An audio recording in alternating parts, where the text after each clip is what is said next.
The Security Council should reflect the diversity of our world and provide equal opportunities for all regions. UNSC को लेकर के फिर हो चुका है बड़ा उलटफेर। भारत की हुंकार के बाद दुनिया में मच गई है खलबली। G20 के साथ ही ब्रिक्स समिट में भारत ने मचा दिया है भोकाल, तो वहीं यूएन में फिर लगा चुकी है दहाड़ भारत की रुचिरा कंबोज।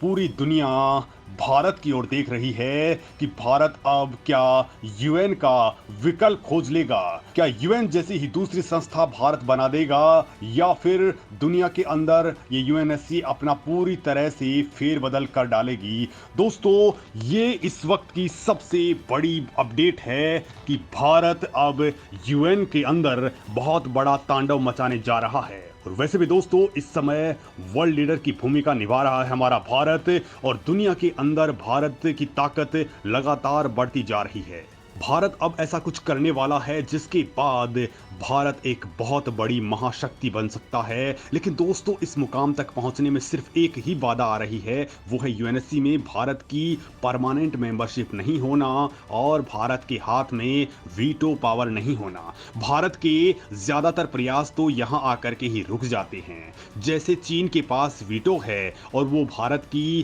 कोशिशों को लगातार नाकाम कर देता है। लेकिन दोस्तों, अब ये ज्यादा दिनों तक नहीं चलने वाला है, क्योंकि भारत दुनिया का सबसे ताकतवर देश बनने का सपना सजोए हुए है और इस सपने के लिए यूएनएससी में वीटो का होना बेहद जरूरी है। लेकिन P5 नेशंस यानी कि वीटो पावर और परमानेंट मेंबरशिप वाले 5 देशों की मनमानी के चलते ये संगठन सिर्फ 5 देशों के आसपास ही घूमता है। लेकिन भारत ने अब इस संगठन की बखिया उधेड़ करके रख देने का तगड़ा प्लान तैयार कर लिया है और बाकायदा इसकी शुरुआत भी हो चुकी है। भारत ने यूएनएससी के रिफॉर्म पर जोर देते हुए कहा है कि जल्द ही इसे नहीं बदला गया तो भारत इस संगठन को या तो छोड़ देगा या फिर सभी स्थायी सदस्यों की उनकी परमानेंट मेंबरशिप को छीन लिया जाएगा, उनका वीटो पावर छीन लिया जाएगा।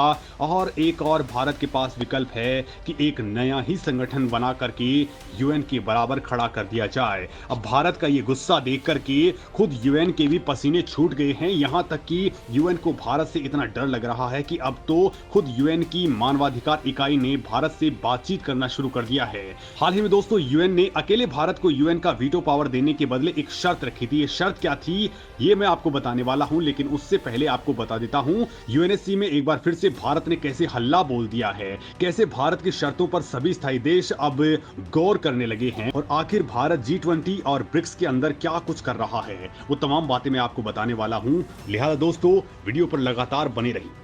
यूएनएससी में फिर गर्जी रुचिरा कंबोज, अब भारत से वीटो पावर ज्यादा दूर नहीं। दोस्तों, यूएन में भारत की परमानेंट रिप्रेजेंटेटिव रुचिरा कंबोज इस दिनों पूरे तगड़े फॉर्म में हैं। उन्होंने एक बार फिर से यूएन को चैलेंज कर दिया है और यूएन की रिफॉर्म पर काम करने के लिए कहा है। यूएन में भारत की स्थायी प्रतिनिधि रुचिरा कंबोज ने कहा कि संयुक्त राष्ट्र सुरक्षा परिषद की वर्तमान संरचना अब हमारी आपस में जुड़ी और बहुध्रुवीय दुनिया की वास्तविकताओं के अनुरूप नहीं है। संयुक्त राष्ट्र में भारत की स्थायी प्रतिनिधि ने यूएनएससी में बदलाव लाने की जोरदार डिमांड की है और ये उन्होंने बिल्कुल सार्वजनिक मंच पर कहा है। उन्होंने कहा कि संयुक्त राष्ट्र सुरक्षा परिषद विकृत और अनैतिक है, क्योंकि इसका कामकाज अभी भी पुराने उपनिवेशवाद की सोच के तहत ही चल रहा है। दरअसल दोस्तों, संयुक्त राष्ट्र के हेडक्वार्टर में यूएनएससी में सुधार को लेकर के एक राउंड टेबल बैठक का आयोजन किया गया था और इस चर्चा का आयोजन ब्राजील, भारत, दक्षिण अफ्रीका और सेंट विंसेंट और ग्रेनेडाइंस की मिशन की ओर से आयोजित किया गया था। इस बैठक को भारत की तरफ से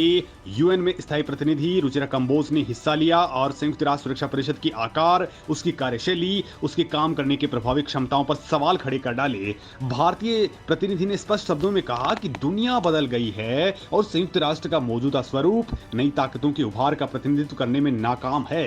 रुचिरा कंबोज ने कहा कि जलवायु परिवर्तन, आतंकवाद, महामारी और मानवीय संकटों के लिए सामूहिक प्रयासों और साझा जिम्मेदारियों की जरूरत है और अगर यूएनएससी में रिफॉर्म लाए जाते हैं तो फिर यूएनएससी प्रभावी तरीके से वैश्विक मुद्दों को एकता के साथ संबोधित करने में कारगर साबित होगी। दोस्तों, भारत की इस दूत ने बदलाव की मांग के साथ ही कहा है कि संयुक्त राष्ट्र में गंभीर सुधारों की जरूरत है, क्योंकि ये मौजूदा प्रारूप के साथ वैश्विक आतंकवाद, जलवायु परिवर्तन, आपदा, मानवीय संकट को संबोधित करने में कारगर नहीं है। लिहाजा इन मुद्दों पर एकजुट होकर के जिम्मेदारी से चलने की जरूरत है। दोस्तों आपको बता दूं कि इससे पहले पीएम मोदी ने भी जबरदस्त तरीके से यूएनएससी के सुधार की डिमांड कर दी थी। साथ ही कहा था कि अगर ये सुधार नहीं होते हैं तो फिर यूएन का अस्तित्व ही खत्म हो जाएगा। तो वहीं भारत के विदेश मंत्री एस जयशंकर तो कई बार इस यूएनएससी के अंदर धमाका मचा चुके हैं और इस वक्त भी उन्होंने धमाका मचाए हैं, वो बात मैं आपको बताने वाला हूं। लेकिन दोस्तों आपको बता दूं कि भारत यूएनएससी में सुधार की मांग लगातार करता जा रहा है, लेकिन चीन के वीटो की वजह से ऐसा नहीं हो पा रहा। जबकि वीटो पावर वाले 4 और देश रूस, अमेरिका, ब्रिटेन और फ्रांस भारत की परमानेंट मेंबरशिप का सपोर्ट करते हैं। हालांकि अमेरिका ये भी चाहता है कि भले ही भारत को स्थायी सदस्य बना लिया जाए लेकिन वीटो पावर ना दिया जाए। कुल मिलाकर के बात यह है कि सभी देश भारत के खिलाफ साजिशें रचने में पीछे नहीं हैं और दोस्तों इसी वजह से भारत ने पूरे यूएन में रिफॉर्म की बात कर डाली है और बाकायदा कहा है कि इन सभी देशों का भी वीटो पावर छीन लेना चाहिए, क्योंकि ये देश 188 देशों के ऊपर राज नहीं कर सकते हैं। इस वक्त दोस्तों चीन, फ्रांस, रूस, ब्रिटेन और अमेरिका 15 देशों वाले सुरक्षा परिषद के 5 परमानेंट मेंबर हैं, जबकि 10 दूसरे देश हर 2 साल पर बदलते रहते हैं। इन्हीं 5 परमानेंट मेंबर्स के पास वीटो पावर है जिनसे वो इसका बेजा इस्तेमाल करते हैं। अब दोस्तों अगर भारत परमानेंट मेंबर बन जाता है और वीटो पावर आ जाता है तो इससे काफी हद तक एशिया के अंदर शक्ति का संतुलन बदल जाएगा। तब एशिया महाद्वीप में केवल चीन ही नहीं बल्कि भारत भी एक बड़ी ताकत के रूप में शुमार होने लगेगा। भारत की बात इंटरनेशनल मंचों पर कहीं ज्यादा गंभीरता से सुनी जाएगी। अब तक एशिया को लेकर के कई ऐसे फैसले संयुक्त राष्ट्र में आते रहे हैं जिसे चीन ने अपनी मर्जी से हैंडल किया है। पाकिस्तान भी चीन की आड़ में ऐसे खेल खेलता रहता है जो दक्षिण एशिया के लिए खतरनाक बनते जा रहे हैं। अब दोस्तों भारत को अगर परमानेंट मेंबरशिप मिल जाती है तो चीन ऐसा नहीं कर पाएगा। अगर सुरक्षा परिषद का कोई भी प्रस्ताव आता है, अगर कोई भी सदस्य देश इससे सहमत नहीं है तो ये प्रस्ताव पास नहीं होगा या अमल में नहीं आएगा।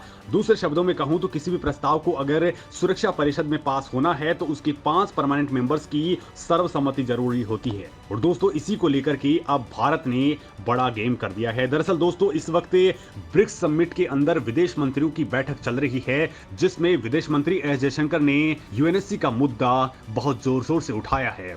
और दोस्तों कहा यह जा रहा है कि ये ब्रिक्स भी यूएन का एक विकल्प हो सकता है जिसको लेकर के भारत ने अपनी चालें तेज कर दी हैं। तो वहीं दोस्तों इस वक्त भारत G20 की अध्यक्षता कर रहा है। भारत के अंदर ये समिट होने वाला है जिसको लेकर के भी कहा जा रहा है कि G20 भी दुनिया की बड़ी अर्थव्यवस्थाओं का संगठन है और ये यूएन का तगड़ा विकल्प हो सकता है। इसके मंच पर भी दोस्तों भारत इसकी डिमांड तेजी के साथ में करने वाला है, यानी कि या तो यूएन रहेगा या फिर इसका विकल्प भारत अब खड़ा करके रख देगा। क्योंकि इससे पहले G7 देशों के अंदर भारत ने बहुत प्रमुखता के साथ इस बात को उठा दिया था और उसके तुरंत बाद यूएन भी हरकत में आ चुका था कि अगर भारत इस मामले में हटता है तो फिर यूएन के अस्तित्व पर सवाल खड़े होना तय हो जाएंगे। क्योंकि दोस्तों इस वक्त दुनिया के अंदर केवल 2 ही देश हैं जो सबसे ज्यादा तेजी से आगे बढ़े हैं और सबसे ज्यादा पावरफुल होते जा रहे हैं, जिनके पास में